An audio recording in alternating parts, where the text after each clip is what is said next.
So, welcome to Pub in the Desert, where we bring you honest, curious conversations about faith and the human experience. I'm Matthias Miller, here with my co host, Kevin David Kredner. So, before we dive in, once again, I want to recap our three guiding principles, which is first of all, you don't need to be fixed, you need to be known.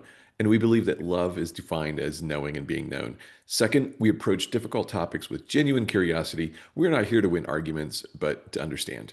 And third, we don't come with preset agendas. We let conversations unfold naturally, and we follow where authenticity leads us. So go ahead, pull up a chair, grab a drink, and let's explore what union looks like with God, with others, and with ourselves. Uh, Kevin, we left the last conversation in like what felt to me like a really unfortunate cliffhanger, and Right. and it and so just to recap for people who are jumping in here, we were talking about the idea of leadership in a from a roundtable perspective and or not just leadership, but doing life from a roundtable perspective. And talking about you mentioned the story of this individual looking to find life direction and being surrounded by a group of people who were only allowed to ask him questions.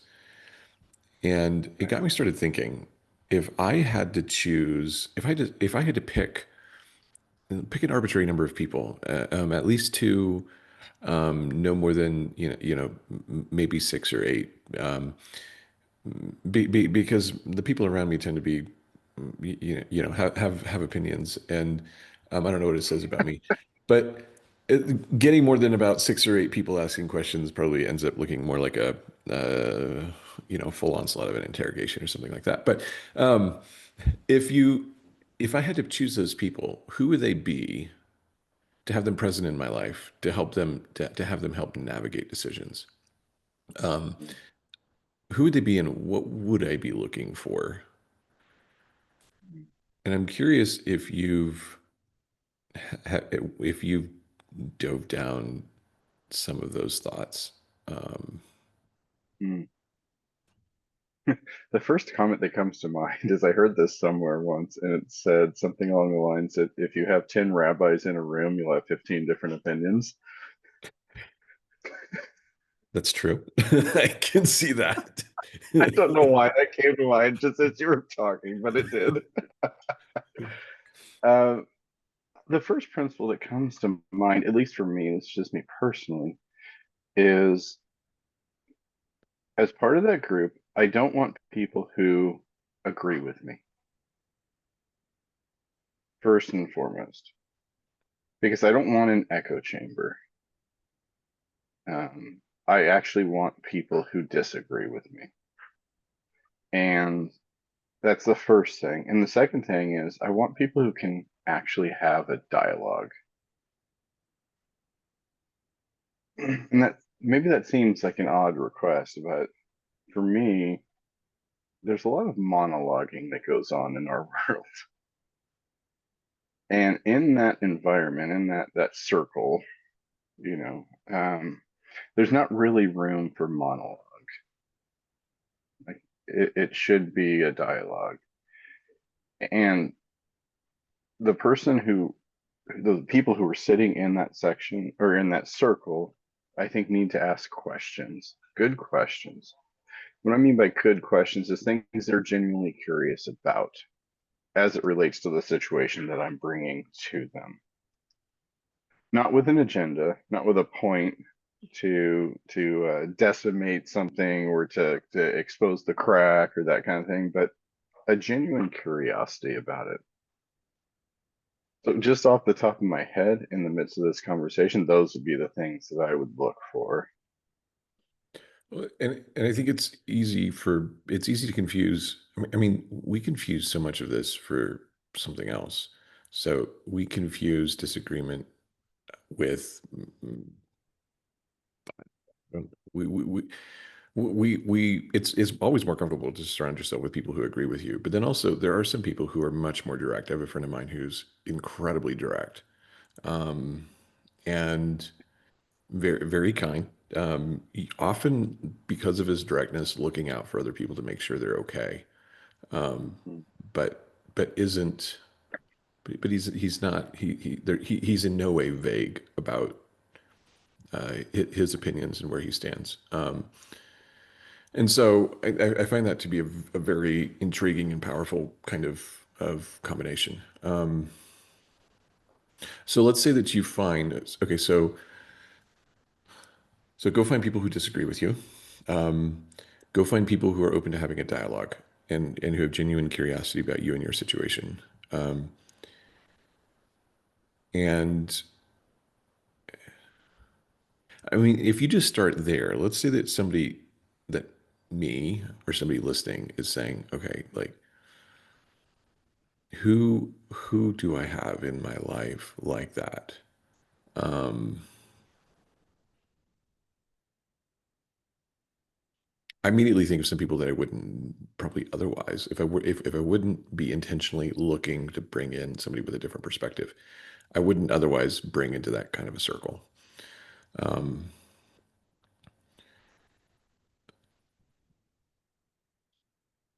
how do you even start by finding those? Mm. Do you have a Well, surplus of those people in your life? I don't have a surplus of anything in my life. No. Um, well, it's interesting. Like when I think I may have mentioned last time, but if I didn't, this idea first came across my radar in a book that Parker Palmer wrote, and he was trying to make a decision about whether he was going to go teach at university or not, and that kind of thing. And I think he comes from an Amish background, and this is a practice within apparently within that culture of having this group of wise elders around you who you could uh, ask. You could enter into this dialogue with. Um, and to me, that like it seemed really powerful because I'd never heard that before or seen that. It was always the one-on-one person. I go to this mentor and I talk to them, and then sometimes it was like I've got three or four different people that I go to talk to, and I kind of synthesize their thoughts, and then make a decision moving forward. Um, so all that to say, like maybe it's a lifetime of an accumulation of a group of people that have shown themselves to be that type of person who can be objective, who can ask questions, who um, have critical thinking ability and analytical ability, and the self-awareness to not make it about them, but to make it about the situation that's being presented. So maybe it takes a lifetime to gather a group like that. Yeah. For me, it certainly has. Like I have a group of, I would say, six people, between 6 and 8 people, that if I called them and said, "Hey, I've got this situation going on. I need to sit down and talk," they would show up in either virtually or in person, and we could do that type of dialogue. But I'm 50 years old, and that's only been a reality within the last probably 5 to 10 years. And part of that is a shift in me that I wanted that. And part of it is acknowledging that I had some of that already and then bringing it together, the necessity to bring that together. Right. Because for the longest time, it was, for me, it was like there's almost a safety in isolating this person, having a conversation with this person. What do you think about this? And then go to this person. Having those interactions in a one-on-one situation. It was almost safer that way, Right. at least to my mindset at that time. I don't think it's objectively safer, but I think for my mindset at that time, it was safer that way. I could almost take their advice in doses when I was ready for it. Well, and then you could even if I think a lot of this happens unintentionally, you go talk to this person and this person says, "Well, you should go do this." Oh, that's terrible advice. Let me go talk to this next person. Oh, you should do that. Oh, that's perfect. Okay, now I wasn't trying to do this, but I just found somebody to validate what I already believed I should do. Um, Right, to confirm my bias. exactly. Yeah. Yeah, and I think that that's something that that I've come to see over time is in the gathering of those people, like the ability to confirm my bias in the midst of that circumstance is damn near impossible. Right. So one of the things that you can do unintentionally, if you can't get everybody in the same room, one of the things you can do intentionally as a kind of a halfway step towards that is when you have a conversation with, so you have the conversation with the first person, and you can strike at the conversation with the second person, and then say, for context, this is what I think I should do. This is what I want to do, just to be frank. But I've talked to this other person, and they have this completely opposite opinion of what I should do. I don't really want to do that. Everything inside of me recoils at the thought of that, whatever, if we can be that honest. It's no, no, no, no. Exactly. Um, so even so it's not the same advantage of having everybody in the same room, but you do get the advantage of cross-pollinating perspectives. Yeah, And they then get to be more of an, to arbitrate a little bit between your opinion and the first person's opinion. They get to introduce their own opinion. And by the time you get yeah, to person three, you now have a fairly nice variety of perspectives to paint a more yeah. complete picture. Well, yeah, I agree with you. You can do it that way. I don't think it's ideal. I think Right. it should be everybody in the same room, at least virtually in the same room at the same time, because in that scenario you're talking about, it's still running through my filter. I'm still communicating what I heard and thought from that first person to the second person. Right. And so in that sense, and not even intentionally, not even trying to deceive, manipulate, strategize, whatever. Not intentionally doing it, but as human beings, we do it. Well, and even okay, so I agree with you. I agree with you. So let's say you wanted to structure something like this more formally. Um, so for a lot of my life, I've had mentors. I've been part of peer groups of some form or fashion, um, and some of them meeting weekly. There's some mentors for periods of time. I would literally talk to them almost every day of the week, every weekday, um, and um, and so it certainly depends on the season of life that you're in. I've been part of other groups where, if you're bringing a group of people together, you're maybe getting together 3 times a year or something like that, maybe four, maybe two. Um, if you were to put something like this together more formally, would you just build something like this on an as needed basis, saying, "Hey guys, like I have this big looming decision. Can we all figure out a time in the next month that we can all get together and have this conversation?" Or would you build it more as a sounding board where, okay, we are going to plan on several times a year, we're going to get together and we're going to have this conversation and this is all for the sole benefit of I want a sounding board for myself. I want to pressure test where I am in life, my perspectives, my decisions, my actions, where I'm going, what are my blind spots. Um, Yeah. Well, I can tell you what it has been for me, and not saying that that's right or ideal. It's just how it's worked out. It's really ended up being a as needed basis, and most often there was the desire to have it be more regular and more consistent, but just the pace of life and people's work schedules and family schedules and all mine included, like just didn't allow that to be the case. And so it's almost like I've had to settle for as needed. And I know that group of people, when I reach out to them, will make the time without a doubt. But there's also like the vagaries of life. Of like one of my closest friends, mentors, whatever. Like he owns a Chick-fil-A, and I don't know if you know anything about that, but that is a 24 hours a day, 7 days a week, constant mind drain. And so, like, he makes time for us to sit down and talk once a week. Yeah, but I know that's a massive sacrifice for him with everything else he's got going on. And I'm so grateful for that. But it's kind of, as an as needed on an as needed basis. And maybe there's something holy about that. Maybe there's you can group these to get these people together, you can have this conversation, you can work through something, and then it's up to me to kind of walk it out individually Right. and communicate about what I'm experiencing in walking it out individually. Right.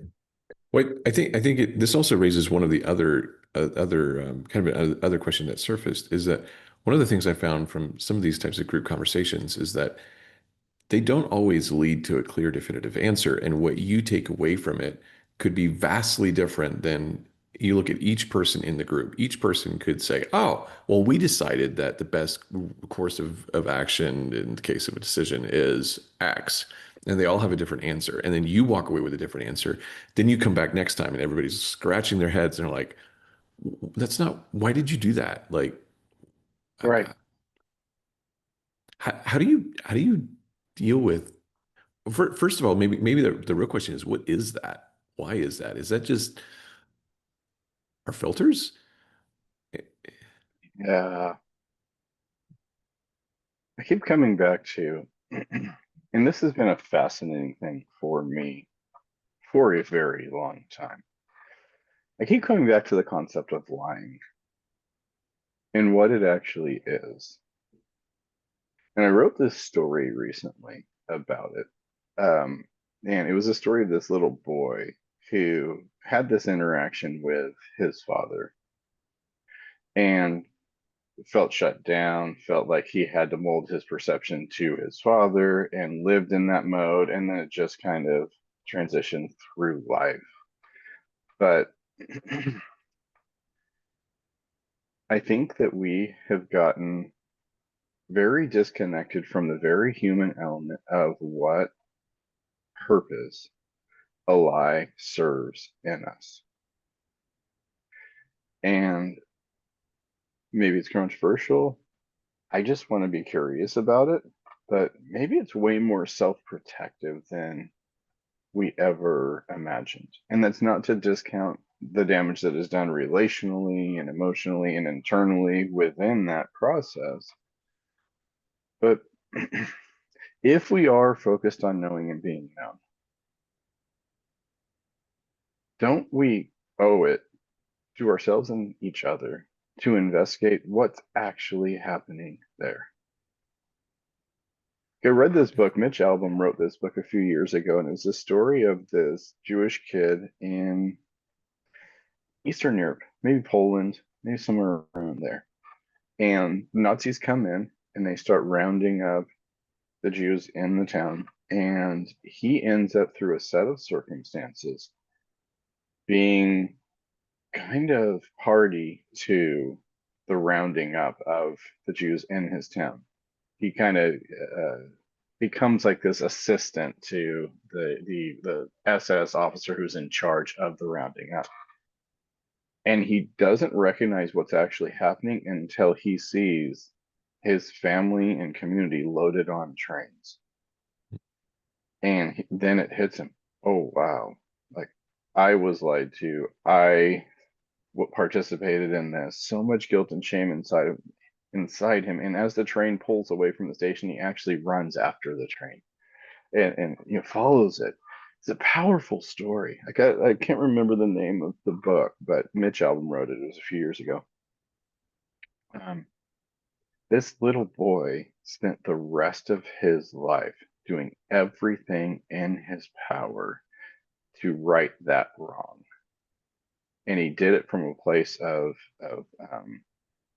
isolation. Really, he believed he was so bad, he was so evil, that he was just trying to make up for his sins, essentially. Right. It's a fascinating story, amazing story. But I just wonder if we it triggered the thought when you said like, why do we do that? That kind of thing. Like, why do we lie to ourselves?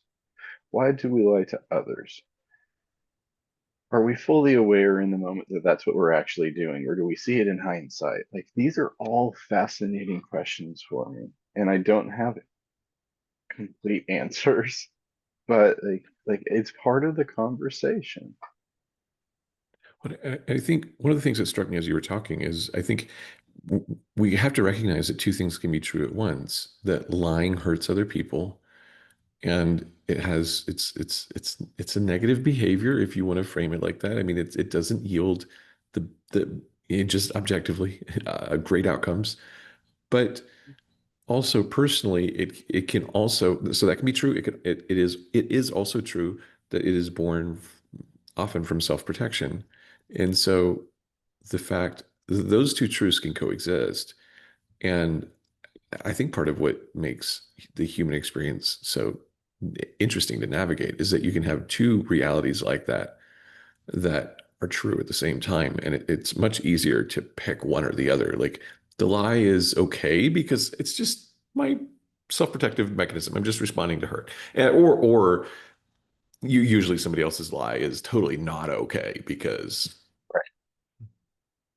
Yeah. Yeah. I heard Jordan Peterson talking a little while ago, and he was talking, somebody asked the question of, the age-old question, if the Nazis come to your door and you're hiding Jews in your house, like, do you lie to them? And is that a sin? Da, da, da, that kind of thing. And Jordan Peterson said, if we get to that place, we've already lost. Something dramatically wrong has happened in society to where that you have to make that decision. It's too far gone. But the fascinating thing to me is, while that is true, what is that resident of Amsterdam going to do when the SS comes and knocks on the door asking if the Frank family is living in their attic? What does that individual in that moment do?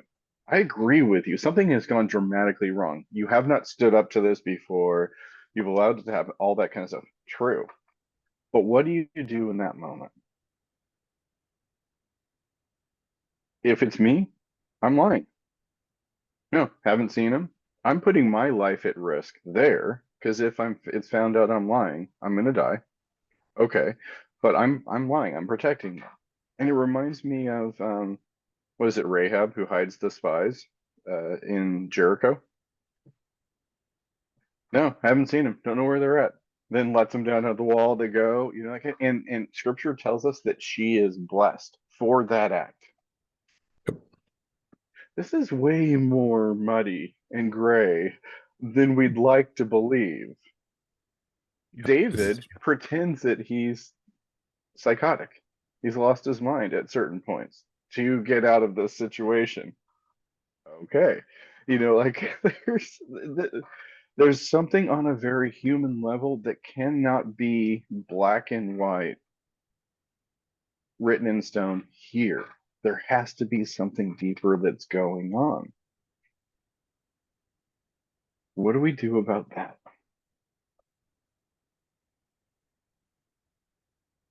I don't know. I think the answer has to be, and this is my supposition, I'm not saying this is true across the board, but I think the answer has to be to know, to understand where somebody is coming from. What happened here?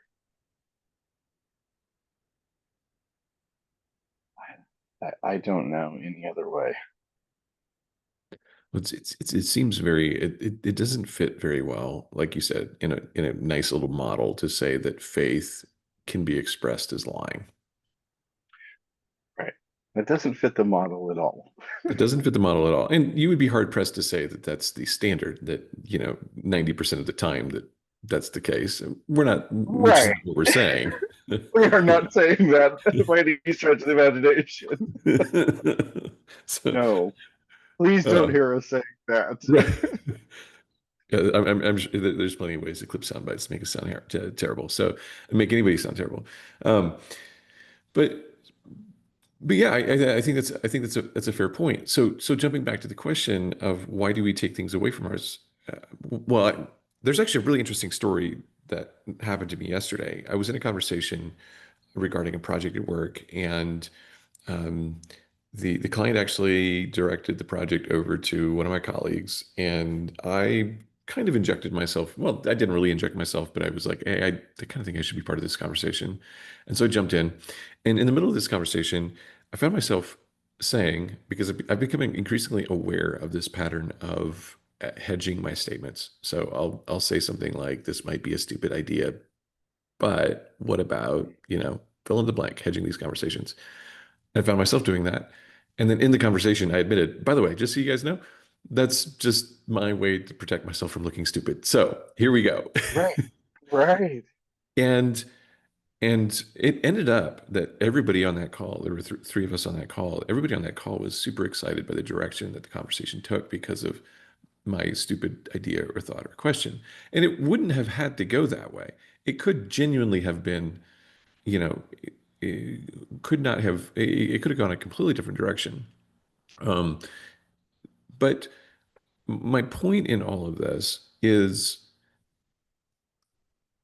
that is an example of lying in a conversation of, I mean, there's a whole series of lies that could, I was tempted to tell myself throughout the conversation. Number one, they've got it handled and they don't need me. I mean, I don't doubt their competence. I'm not trying to say that they're incompetent. I just bring my perspective, they have theirs, and my perspective was part of what was an ingredient in the conversation that yielded to a better outcome. Um, Same with theirs. Um, is second of all that the other part of hiding was just I'm not going to share my ideas because fear of judgment. I don't want to look stupid. I don't want to, and it's completely irrational. These are not people that are. I mean, both of these individuals respect me deeply, and if I have a bad idea, they're not going to suddenly change their mind and be like, "Oh, wow, he's just this horrible person." Like, wow, everything I know about him is just completely false. Um, but I think it speaks to this pattern that we have as humans. Jumping back to why did we walk away with different things in a conversation than what was actually said? Is that part of the goal here in our journey is to unravel our self-deception. And the more that we can lay down our presuppositions, the more that we can lay down our self-deception, the lies we tell ourselves, the ways that we hide, the more we can show up more fully as ourselves, even in our broken, imperfect, incomplete state, the more our listening ear is tuned to what people are really saying. Um, Right. I had to think. This also triggers another story. I was emailing back and forth with a mentor several months ago, and he made this statement, and it really rubbed me the wrong way. And then recently, this past week, I was like, I should go back and read what he actually said. And it was, I could have taken the statement any number of ways. I could have taken it as you're wrong, you shouldn't do this. I could have taken it as a passive aggressive statement. And looking back over it with context, and as I laid down some of my defenses, I was like, well, that's just a matter of fact. Like it's a reality. Not trying to make a statement, just trying to take a step back, bring context. It could be this way. It could be this way. Just bear that in mind. And so laying down the self-protection is a huge key in our ability to listen and hear. Right. Right. Yeah. Such a valid point. If all of our self-protective mechanisms are engaged in the midst of a conversation, it's over.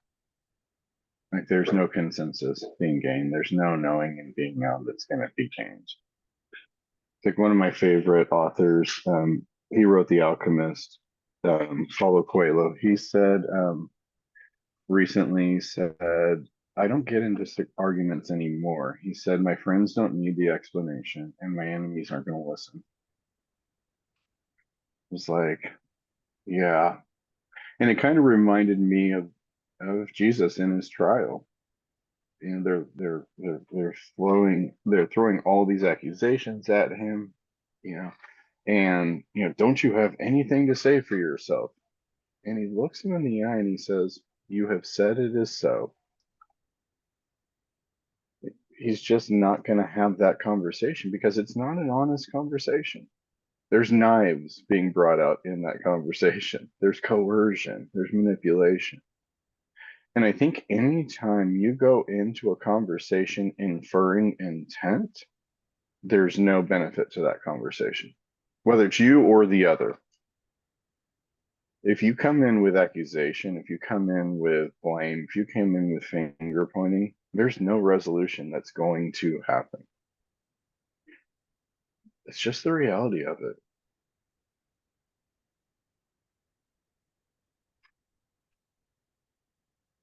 Nothing's going to change.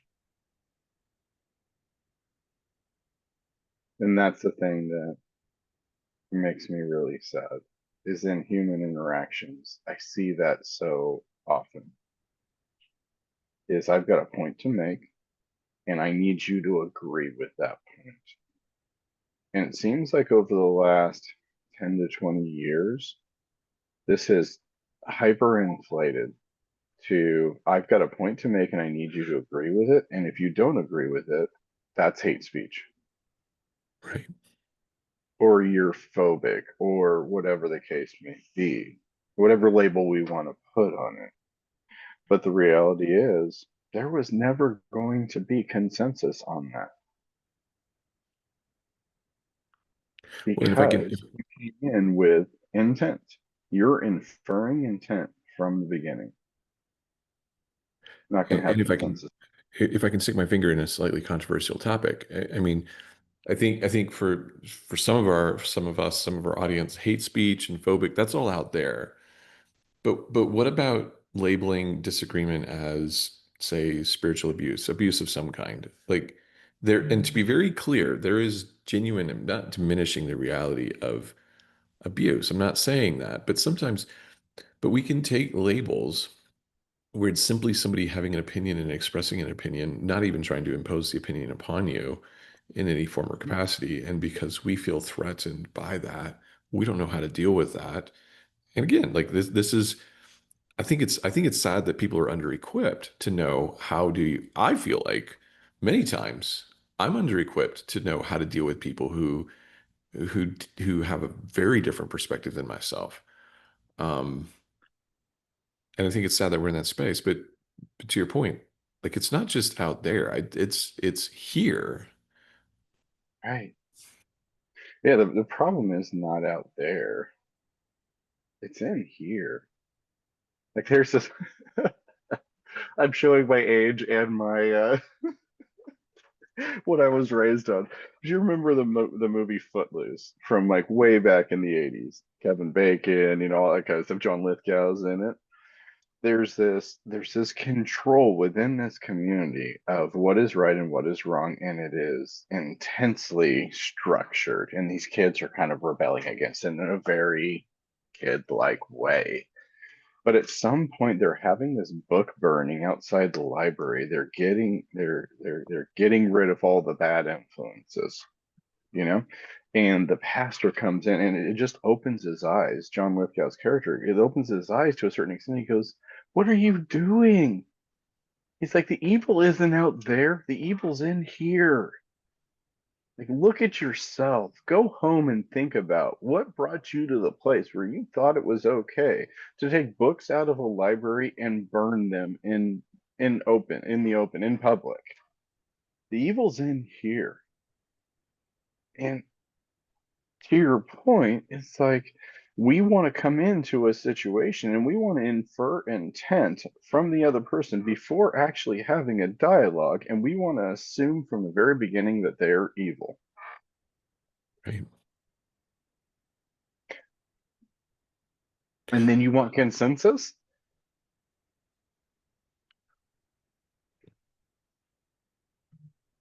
There's so many layers to this. I mean, Just the open Pandora's box. yeah, you have, and I think I mean, so there's two questions that pop right out, and so you get to pick. You get multiple choice. This is the best possible thing. Um, so question number one is, well, I think it's been easier for most of us to negotiate minor areas of agreement or disagreement. It's like some person says, "Oh yeah, that's a great shirt, but it should be have you considered like a darker shade of red?" Like, okay, fine, like we can figure that out. And somebody else comes along and says, "Wow, they're watching us in the podcast and like, wow, you guys should be dressed up in a suit and tie." Like the bigger That's the not dis going to happen, by the way. Just right. to throw that out there. This is This is as formal as we get. yeah, yeah, this is our show. You're not going to encroach on us. Um, but but you know how difficult it is to get curious around that kind of conversation? Like you and I both really don't want to do that. Like we don't want to show up on the show like that. But but is that a point of curiosity? Could it be? And I'm not saying, I'm just saying this as an example that the bigger the gap, the more difficult it is from a critical thinking standpoint to bridge the gap from there to us. So that's question number one. I don't even remember what question number two is. Let's just like, there you go. So the question is, the bigger the gap, is it more difficult to bridge the divide? Yeah, or how do you? Like, isn't part of this a critical thinking skill set or a navigating skill set of some kind? Yeah, I think so. But I think, and this is probably playing out to the extreme of it, at some point, we're just going to have to acknowledge that the Right. gap can't be bridged. Right. I think to start off the conversation with saying that there are going to be times where the gap can't be bridged. And that is a complete, utter tragedy because we were designed for union. We were designed for oneness. We were designed to operate as a body, as a family. And sometimes gaps can't be bridged. Right. And it's not that they can't. You can, but it would mean dialogue. It would mean giving up some of your deeply held beliefs. And we have standards for what those deeply held beliefs should be. Scripture, our prayer, our meditation, our interaction with the Holy Spirit. Like these are guides of what we have to hold on to and what we don't have to hold on to. But too often, those things are not the guide. My self protective mechanisms are the guide. And as long as my self protective mechanisms are in place, which keep me safe in a world of chaos, then some gaps are not going to be able to be bridged. So you've got two realities: the lived experience, and I think all of us have had these experiences. If you haven't had this experience, you will at some point, I believe. If you don't ever, God bless you. You've lived a charmed life. But you've got the lived reality that some gaps can't be bridged. And then you've got the biblical reality that we were made for union. Right. And how do I live in that tension? Well, and let me introduce even another tension in there because there's some gaps that could we could make the decision. I'm going back to our silly example. We could make the decision to show up in a suit and tie, right? But there are times where the only way to bridge the gap is to completely lose yourself in the process. And there are many people, I've done that many times where I needed the gap to be bridged so deeply that I conformed myself into whatever convolution of being others needed me to be. Yeah, And that's not union, that's a distortion. It's not a yeah. dialogue, That's possession. that's possession. Right. There's a there's a program called On Site. I think they're in Tennessee, and they do these intense, workshops and maybe like a week, 2 weeks, whatever. And I read about it. I think Don Miller wrote about it in one of his books. But they describe this process of what relationships look like, and they picture it as three circles on the ground. Like I have mine, you have yours, and there's the one in the middle. The only way a healthy relationship happens is if we agree to move into the middle and have a conversation. Now, if you jump into my circle, that's not allowed, but it happens all the time. Or if you drag me into your circle, or vice versa, I don't want you to be the sole bad guy in this. Vice versa, that's not a healthy relationship either. We have to agree to meet in that middle circle and have a conversation and respect that middle circle. Yeah. And it seems like we as human beings don't like that. We don't like that middle circle.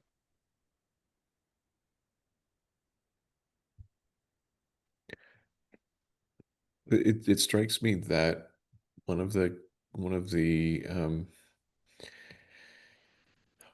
more resigned you can become to people's quirks, not resigned, but accepting you can become of other people's quirks and allow space for them to be themselves, create opportunities, invitations for growth where it's required, certain types of environments. If you're in a work environment, obviously there are certain expectations that they're agreeing to. Um, but just thinking, yeah, I have a friend of mine. I can't even remember who said this. I have a friend of mine who said that one of his favorite things to do is to watch newlyweds try to figure out how to. You've got one who's a night owl and one who's a morning person, and watch them try to Oh, figure out how to make this work. yes. Yes. Oh man. Oh, just that scenario alone, I just start shaking. Uh yeah, yeah. My wife can function on very little sleep. She's an I know. But getting up in the morning is hard for her. And like she's done it for a number of years. She's up at 5:30, 5:45, and stumbles into the shower and starts to wake up through that process and that kind of thing. But she's wide awake late into the night. And me, if I make it past 9 o'clock, it's an absolute miracle. But I'm up at 5, like that's just how it works. And that dynamic, like you I didn't think that it was going to be that big of a deal or that such a battleground, but it legitimately is, and yeah, so that it's real. It's It's a real, real and thing. I think the temptation is you have to be because we're both morning people. You have to be a morning person like myself. Like you are the one who needs to change. Or sometimes it's also the pressure can also be inverse. I'm going to try to figure out how to be a night owl in some capacity, and then it's a complete train wreck. Um, and like there's this sense, and this ties back to the idea of disagreement, but there's this idea of learning how to negotiate life with people who, for whatever reason, it's there's no this is not a moral judgment or a moral issue in any form or capacity. It's just difference of opinion, difference of being, and Yeah. navigating that, and it's not always easy. Yeah, something you had no control over. I'm sure Right. that probably developmentally when I was a baby, how I slept and what the rhythms were like in my house predisposed me to having a certain sort of circadian rhythm that came about. Not an expert, speaking from just outside looking in. There's probably something that was developed in me I had no control over. And with my wife, same thing. Like there's something that was developed in her developmentally, and that's how it is. There's no right or wrong. There's no ethical dilemma here, but it brings us into this tension place. And it reminds me of, in light of like all this conversation, what keeps coming back to me is Jesus's words, like, if you want to be first, be last, be the servant of all, humble yourself, all these kinds of things. Like, it's to me, the point is becoming more and more clear that, like, commit yourself to losing. Like, the way of Jesus is to commit yourself to losing. Like, that's just how it's going to be. And I heard this in I forget where book, maybe one of Brennan Manning's books. He talks about there's a French Easter liturgy, and you'll see these signs around France, around Easter time. It's essentially says in French, and I don't speak French, but it says the love of God is folly. And I think this is one of the ways that it becomes really clear that God's love is complete and utter folly to us. It's a farce. It's ridiculous that he asks us to be in that place where we not only accept losing, but we embrace it Right. by the world's definition of winning and losing. Right. That is a hard thing to deal with on something as small as, like bedtime. And it's 9 o'clock. Like, I'm tired. I'm going to go to bed, but I'm still going to be up. You're right. You are. Like, and there's this mutual submission. There's this mutual laying down that happens in that. Maybe that's one reason why marriage is so gosh darn hard, is it's a mutual laying down. And what if one is committed to laying down, but the other isn't? Either side of the equation. Yeah. Or what if both are not committed to laying down?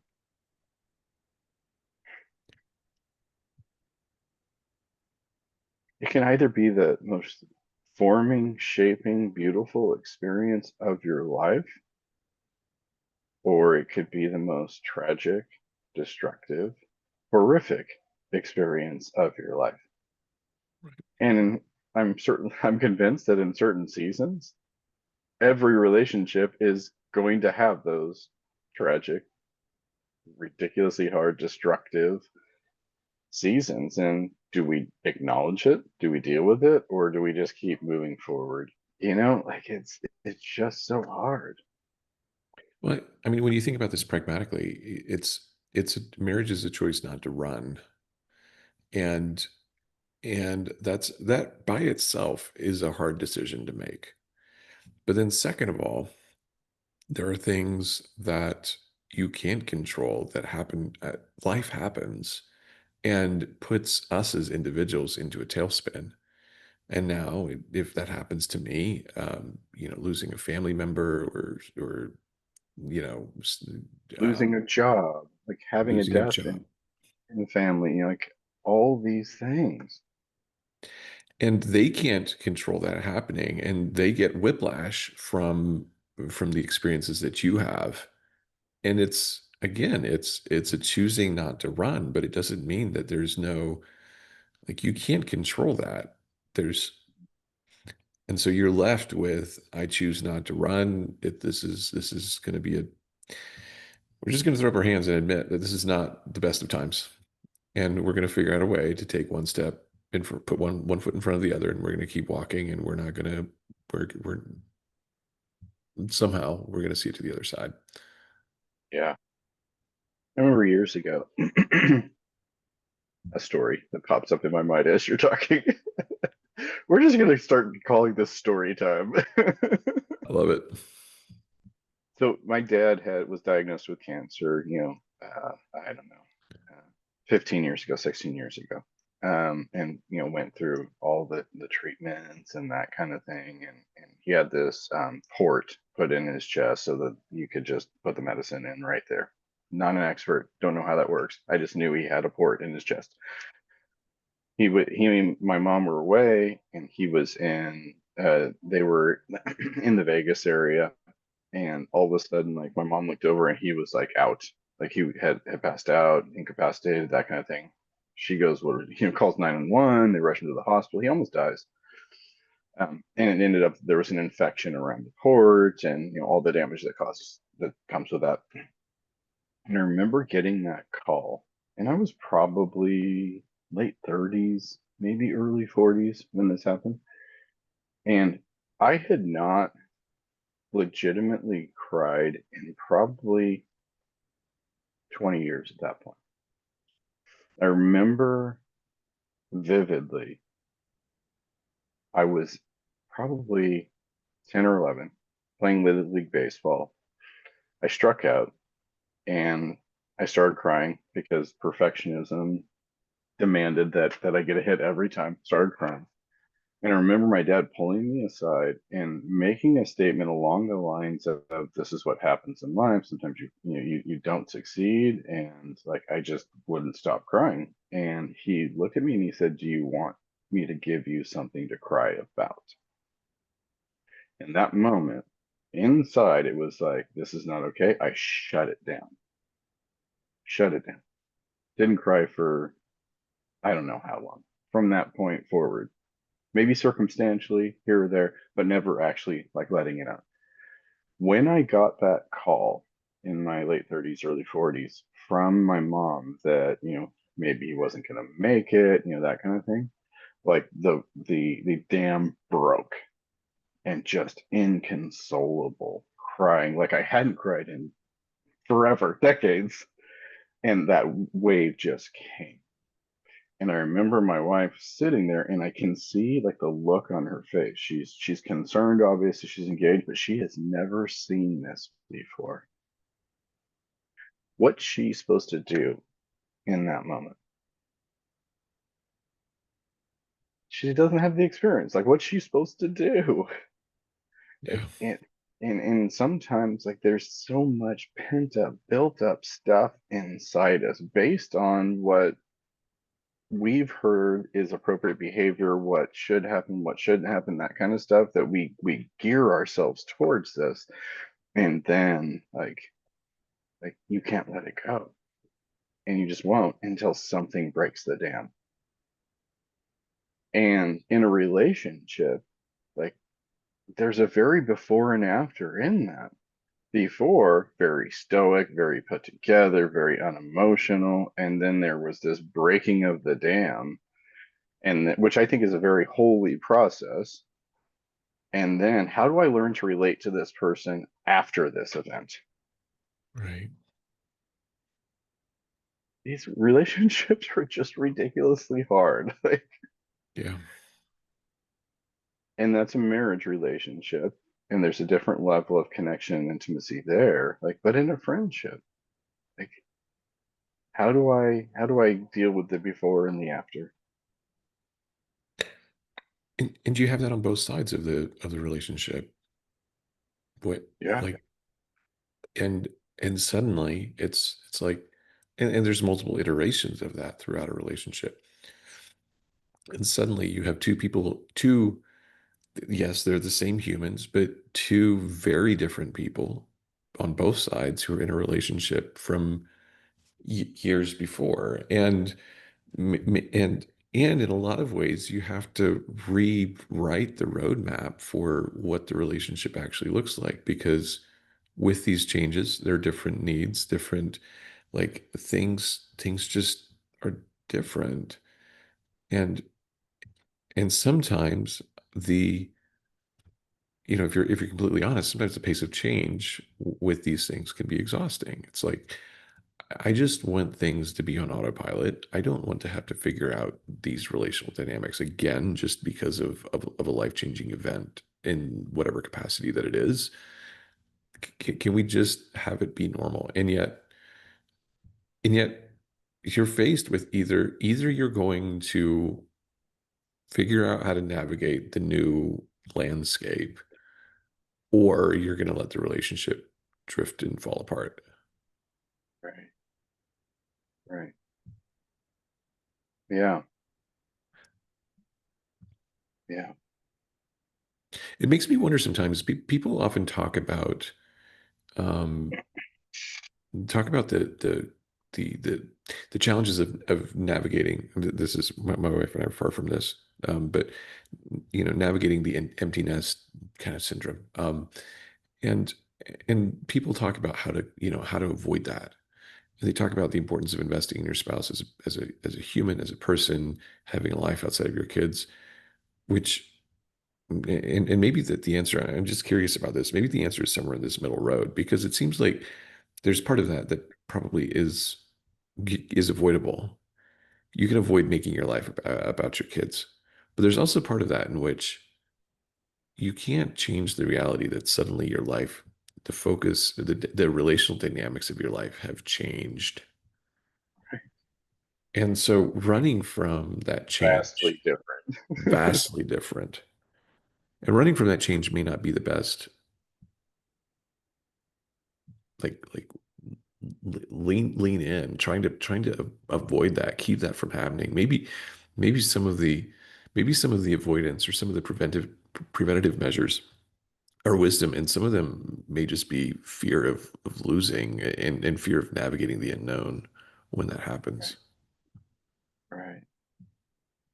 Yeah, if you think about it objectively, Eric Fromm says this in his book, The Art of Loving.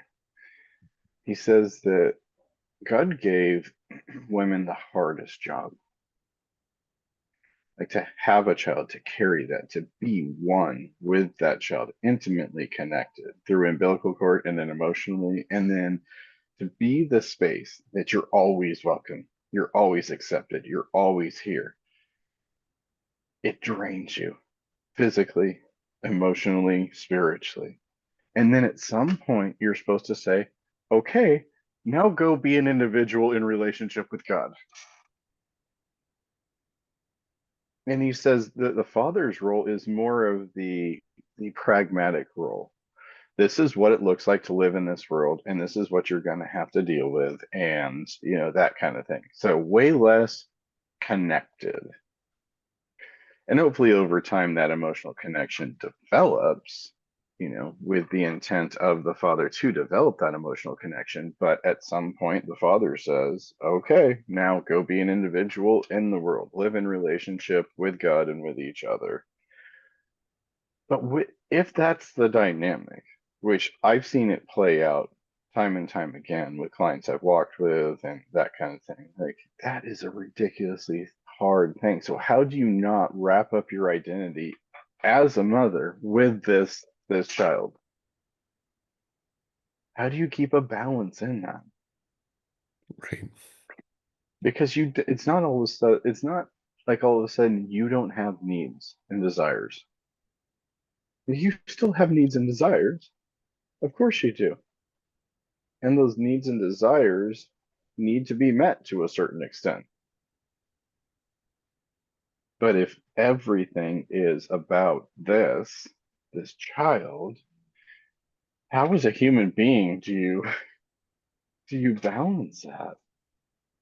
And then if that's where your wife is at, like how as a husband do you support that, encourage that? I don't think there's a perfect way to do it. I think you got to do the best you can with what you have. Yeah.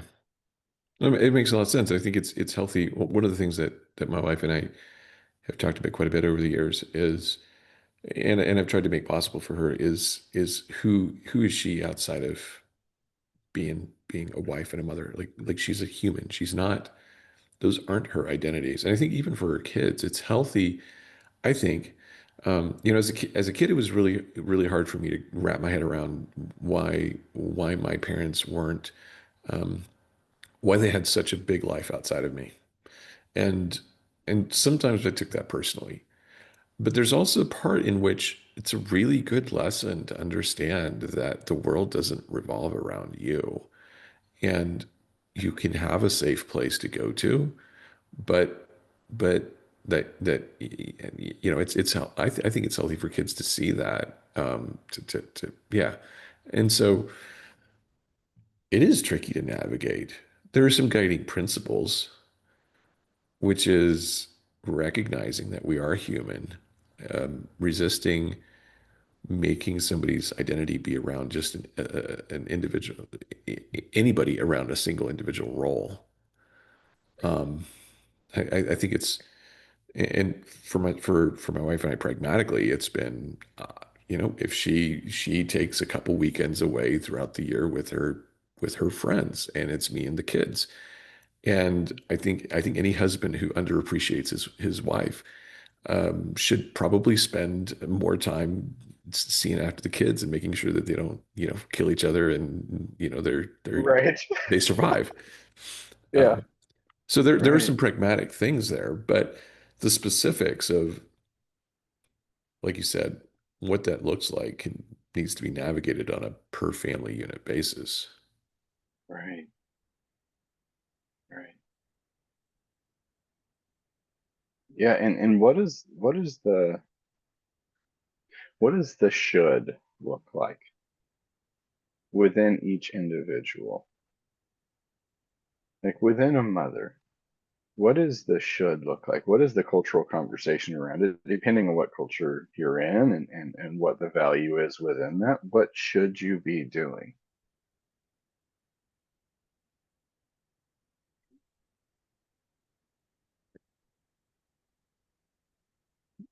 That's a pretty big question right there.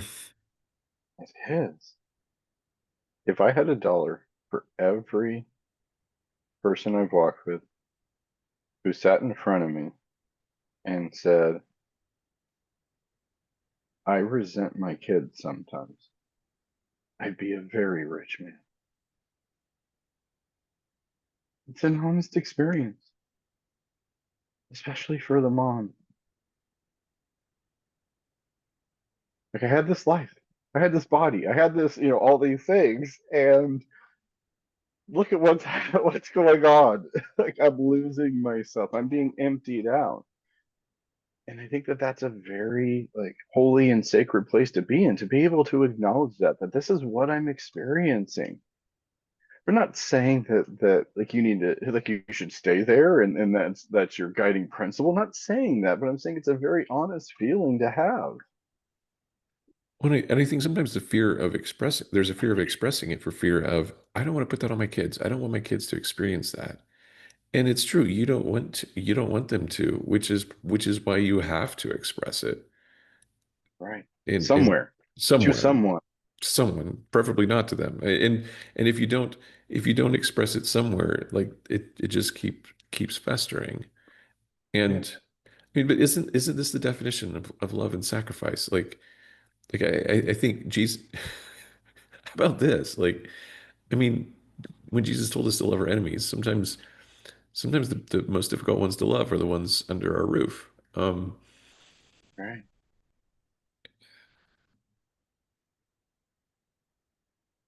Yeah, the ones that I do resent, or the ones that I have a difficult time with, or like I know like my dad had a difficult time with me because like I was very emotional, like really sensitive growing up, and to a certain extent still. And he had a difficult time because that's just not how he saw the world.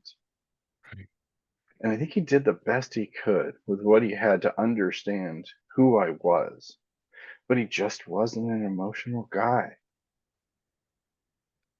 And he had a very difficult time, and I resented that for a really long time. What's wrong with me that you can't connect with me on this? You can't understand me in this way. And now, as I've gotten older, I look back and I go, no, I get it. It wasn't ideal, of course, no, but no situation is. But he did the best he could with what he had. He tried. And I see myself in certain situations where I just don't understand. And Right. I'm trying to understand, but I just don't understand. And I'm doing the best I can with what I have. And is that enough? Is that okay? Can we look at each other with grace, with mercy, with forgiveness, with understanding? Like how was my dad going to be able to do that? He was the oldest male of 7 children. And because my grandmother was sick, like he and his older sister were essentially responsible for raising the younger ones. He never should have been put in that position, Right. but he was. And he had to learn how to deal with it to the best of his ability. Right. And a lot of his siblings had bitterness and resentment towards him because of that. Understandably so. But it wasn't his fault. He didn't ask for that position. He didn't want that position. was given to him. And how did that form his raising of my brother and sister and I? Right. It had to have. I can only imagine, because we never had this conversation, but I could only imagine him beating himself up for what he had to do, what he did in his immaturity. Like I could imagine him beating himself up about that, and then when having his own kids being like, I'm going to do this right, and so trying to make this better. But in reality, you're a human being. Right. You did the best you could with what you had. And this kind of makes me think a little bit about what family culture do we want to cultivate? Do we? I think somewhere along the way there has to be. Here's the picture I get.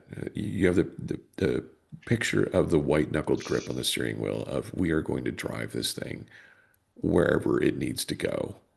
Yeah. And then there is this like relaxed grip, and it's like, okay, we're going to keep our hands on the steering wheel. So we're not going to go veering off the side of a cliff, but we're going to hit some potholes, and there's probably a couple times when the wheels are going to come flying off, and we're human. We're not perfect. We're going to do our best in recognizing and expressing that with our kids of, yeah, we are teaching you. We want you to learn how to navigate life well. Of course, we're going to have some level of expectations that's hopefully age appropriate for you in your growth and development towards becoming a mature human. Like, that's a reality. It doesn't mean you're not going to make mistakes. It doesn't mean that you're a broken person because you made mistakes. It doesn't mean that you're always going to hit it every single time. It doesn't mean that we hate you just because you don't. And holding that tension between or yeah, holding both sides of the nurture and the formation is a really difficult. It's a really difficult line to navigate. And can we leave space for becoming? To me, that's what, like, as you were talking, that's what hit me is, can we leave space for becoming? That this is discipleship across the board. We're learning how to be image bearers more and more over time. There's that scripture that says, be perfect like your heavenly Father is perfect. Like, the reality of that is, I'm not, and I never will be.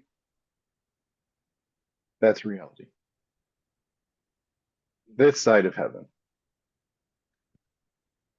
So in that sense, it has to be grow in your ability to love, grow in knowing and being known.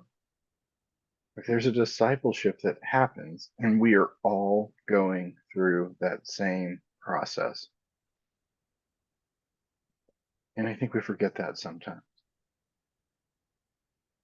And I think that's the power of what we started with as far as having the circle conversation is in that space with those people only being able to ask questions. It's giving you a space to be known. It's giving you a space to become. And I think that's powerful. I think that's powerful.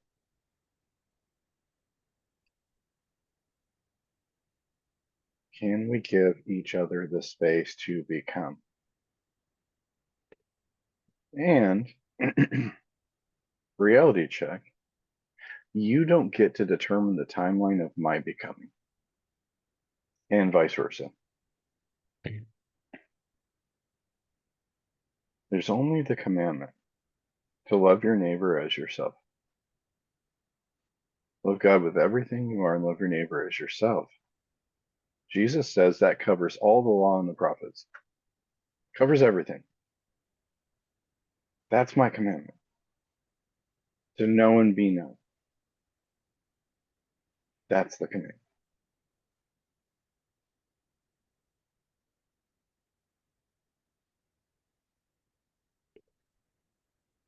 One of my favorite, my mom's 80 years old, just turned And her, oh, goodness, in her 80s, maybe.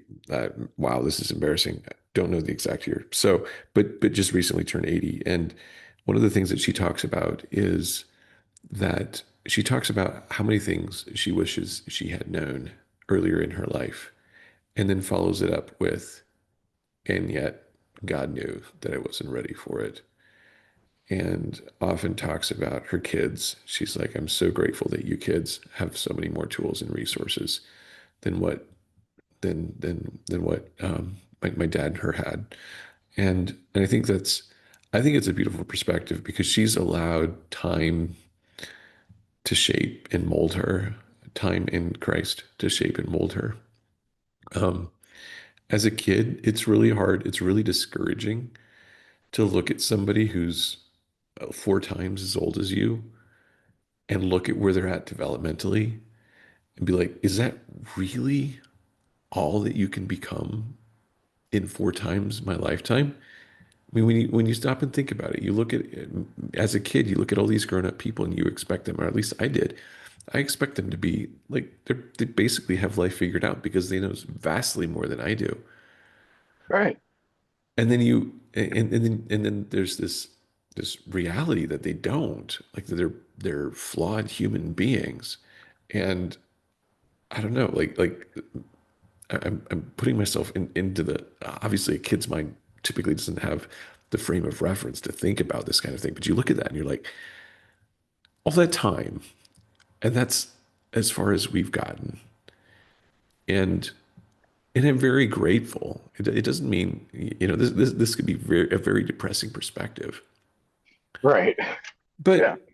But but the reality is that life is so short, and even if you put your shoulder to the wheel to and surrender as much as you can to be shaped Man. and molded, that even with that, even at 100% capacity, whatever that is, it's intriguing to me how big the gap still remains to perfect love How unbridgeable the gap is. and how unbridgeable the gap is. Aside from Jesus, aside from discipleship in him.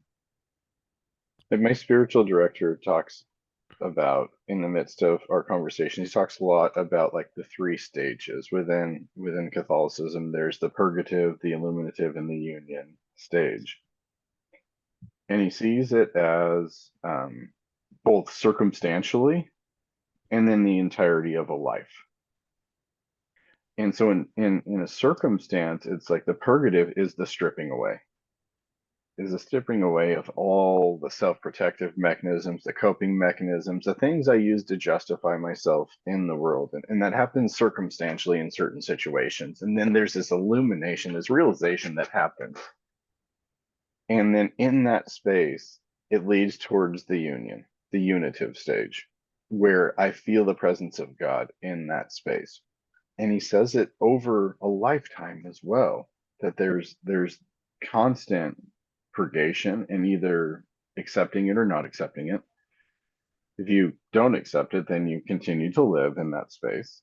If you start to accept it, then you're stripped away and there's realizations that happen and then there's greater union that occurs. And like it really just strikes me that like we're all in that process. And some of us are recognizing that this is a this is a purgative season. This is a stripping away. This is a refining. And then some of us, have that illuminative stage, and then there's, the union that comes with it. And then we have to recognize the hard reality that some will, when confronted with the purgative stage, will walk the other way. Will deny relationship with Jesus, like the rich young ruler. Everything he did was under his power.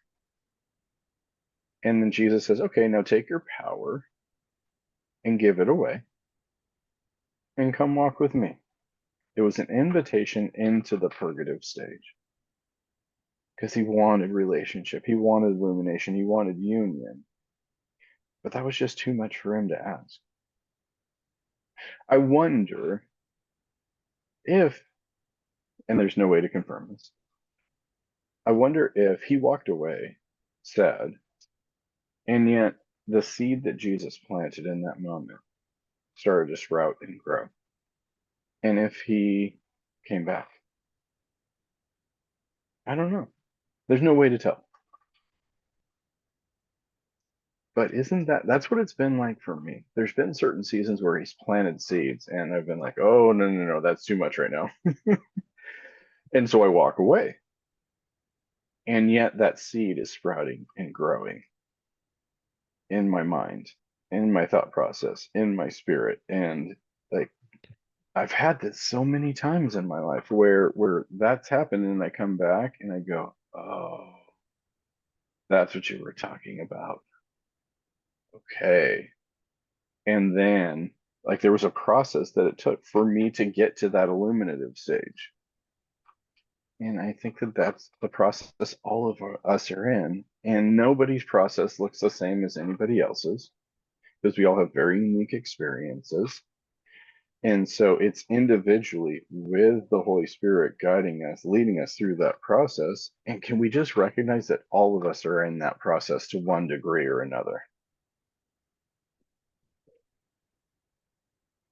Do you find this process fits with visions? And maybe this is actually what you're talking about. I don't, just getting it more specific, but does this process fit with visions and ideas that God puts in our hearts? I think so. Because I mean, what I have certain ideas that have been percolating for quite some time, and it feels more like a as you're talking, I think of Michelangelo's quote about setting. Okay, this is terrible. My specific memory is failing me, but about seeing the image in this in the marble and setting it Mhm, free. Um, mhm. and it feels to me like, as you're talking, like some of these ideas that I've been wrestling with, that they're held captive by bits of marble that keep it locked up.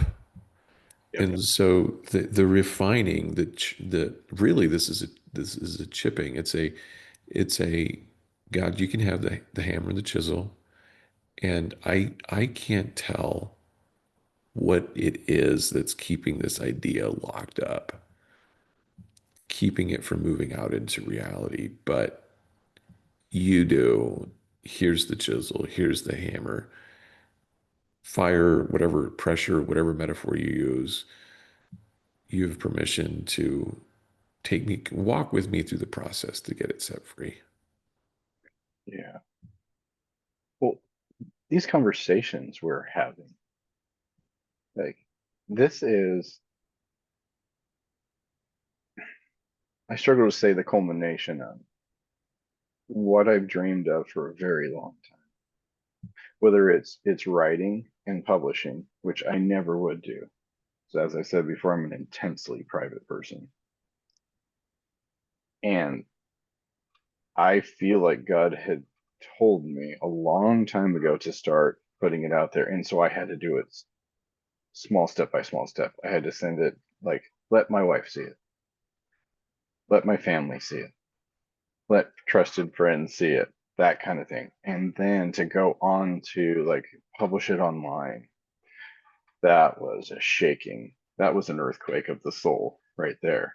And then to be able to do that, and then to do something like this, to have these conversations, being an intensely private person and having these conversations exposed to a certain extent, I think that's part of the God chipping away at the marble, like you were talking about. That's what my process has looked like in this. And so, yes, I think the hopes and the dreams and the desires, like I've wanted to do this since I was, my entire adult life, Hmm. from 18 till now. So 32 years. And yet so much frustration. and so much shame in like you haven't done it yet. You haven't done it. You should have done this. You should have published this book. You should have, had these conversations, all that kind of stuff in the midst of the process.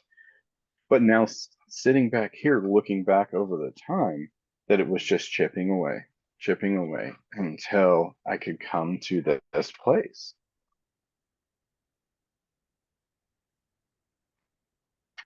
This is fascinating because it surfaces a story as something I did recently with a friend of mine, and and I'll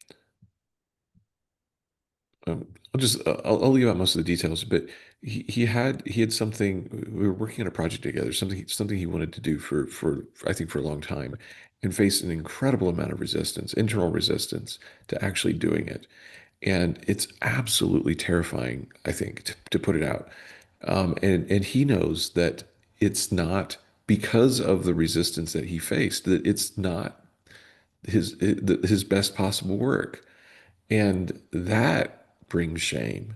So it's the exposure, it's the perfectionism. Like, man, I could have just done this better. Like, there's all of these things that just make it that can just absolutely eat at you with this stuff.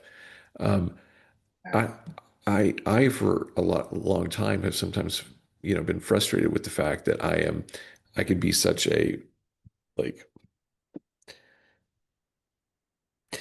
okay, well, let's say it like this. One of my unique abilities is diving headlong into things. That's if you want to phrase it positively. I'll let anybody else figure out what the negative side of that is. And Right. sometimes it feels like, and I've resisted that sometimes because it's gotten me into trouble. I've made unwise decisions because of that. But it's also allowed me to take friends of mine who have valuable things to share with the world and grab them by the hand, sometimes kicking and screaming and saying, "Look, like, let's go take this out there." Like, Right. um, which has been the fun part of this of doing this project with you, is because I actually love doing that. I love seeing these things that people are on people's hearts and getting behind them. And in our case, it was just a small amount of things that we needed to put together to actually make it happen. And admittedly, I tried jumping in before either of us were really ready to make it Right. happen. Right. Yeah. And when the time was right, the pieces came together.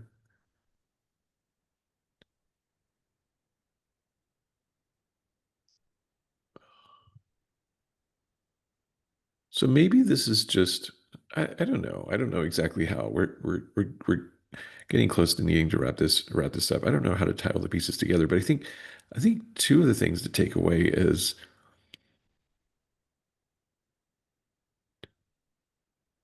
one is that one observation I'll make is that God has an incredible amount of patience.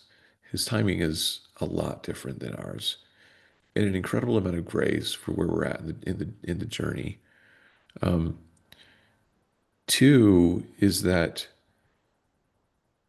the things that if he wanted us to do things in our own sufficiency, we've heard this a million times, but probably, but if we actually want to see it lived out, that if we really want to walk by faith, it means he'll call us to things that are beyond our capacity, that make us uncomfortable, that are terrifying to us, that will demand us to lean on him, that will make us feel exposed, and we have to find our safety in him in some capacity. Um, and And third, like we talked about at the beginning, like, we need people who see the world through vastly different lenses. Um, Right.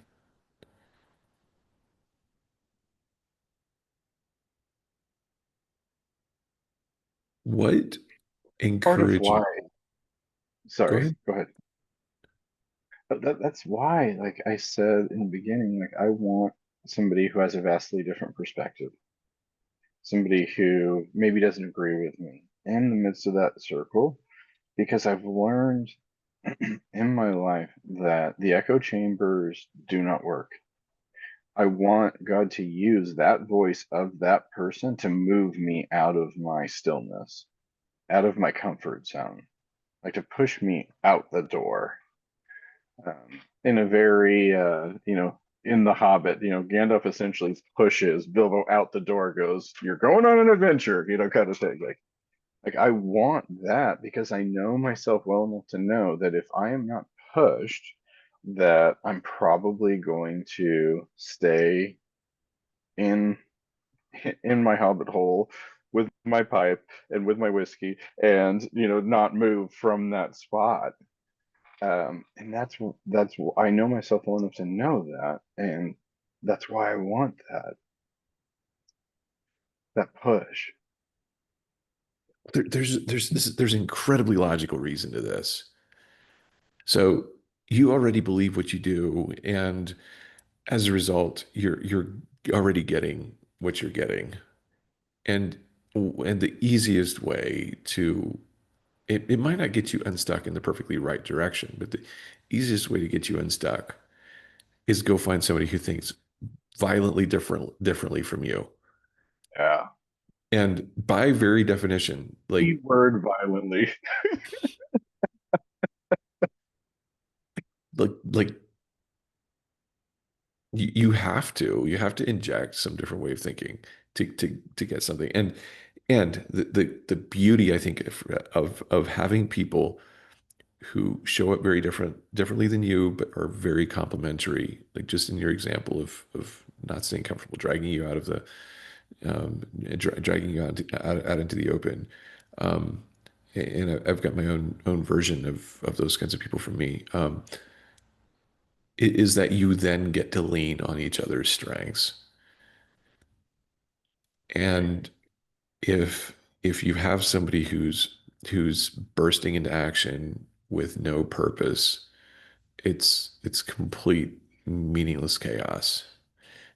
If you have somebody with of deep insight and value to share, but nobody has access to it, then it's just locked up. It remains inaccessible, and it requires of us to lean on people who are different than ourselves to really create forward momentum. And that's that trust and relationship, Yes. right? Like I have to learn to trust. I have to learn to trust you in that you're saying what you're saying because you care. And that maybe that's that lifetime I was talking about, that lifetime of gathering those people together who through experience you have learned to trust. And not that they're inherently trustworthy, that they're not going to make a mistake, but their intent is going to be in the right direction.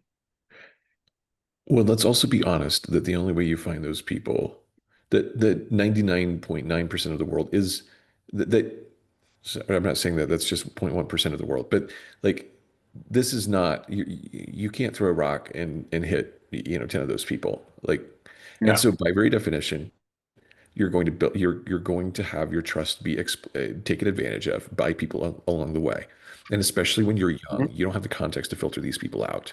You don't know what you're looking for, and so especially early on, you may burn through a lot of relationships at no fault of your own, but you're going to start identifying what are the traits that make these people and recognizing them, even if you can't name them out loud.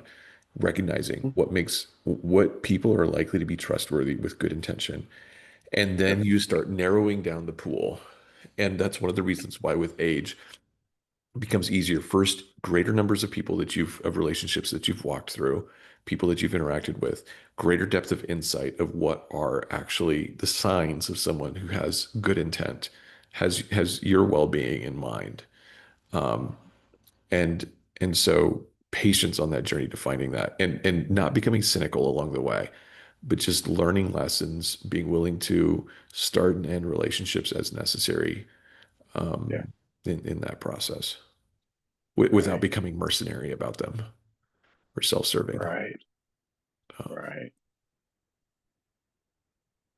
So much here. so much here. Fuel for the next conversation. Fuel for the next conversation. All right. Well, to all of you listeners, we're grateful that you've joined us on this journey once again. And go ahead, subscribe, leave a comment on any of the platforms. We would love to hear from you. And until next time. Till next time.